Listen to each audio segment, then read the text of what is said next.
Alright, so here we have a PSI REM pod.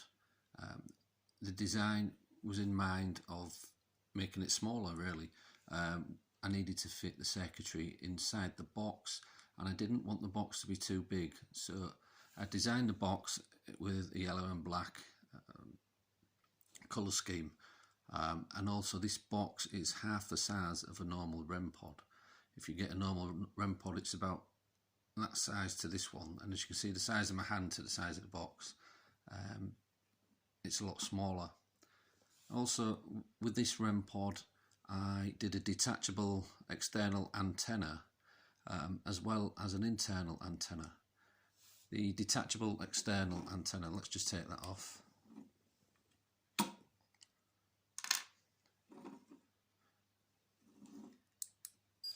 And the REM pod.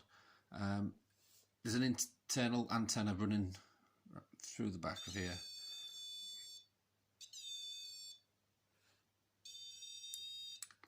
And I did that because if you manage to lose or break the external antenna, your REM pod will still work. The external antenna goes for about 8 inches higher. It just gives you more of a field to play with really. So just put that back on.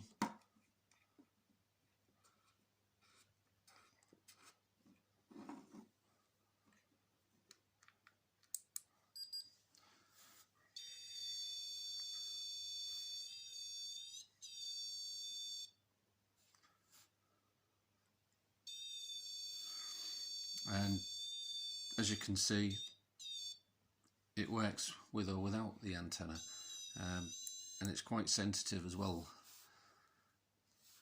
So that was the first thing I've decided to do, which was different to everybody else's.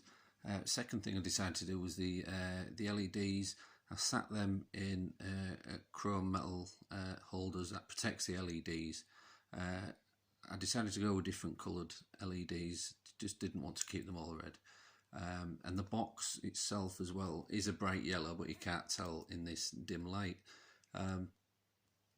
I used like a plastic coat covering paint on that, so that protects the box, it makes it look better, and the decals on top just make it bounce out at you really.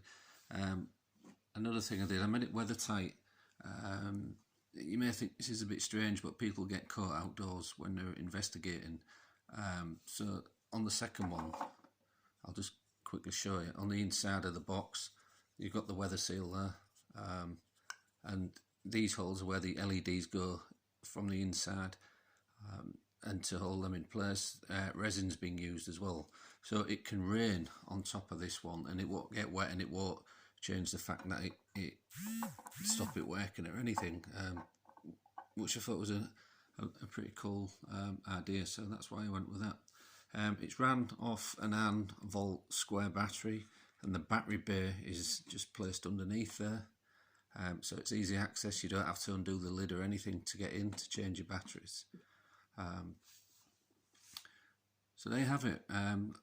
Let me know what you think. Roughly took me about just the box, the prep work on the box took about 3 to 4 hours. There was a lot involved with it, even though it doesn't look it, there was. The circuitry inside took me about 3 hours to do all the soldering. I had to rewire it all to make the LEDs fit in the lid and things like that. So yeah, the time scale, yeah, it was probably 3 hours, maybe 4 to... There's 8 hours labour just in getting it all going. So if you leave your comments down below, please subscribe to the videos. I'll be making other things what you can have a look at. And if you're curious on how they was built and things, just send me a question. Share the video, subscribe guys. Thanks for watching.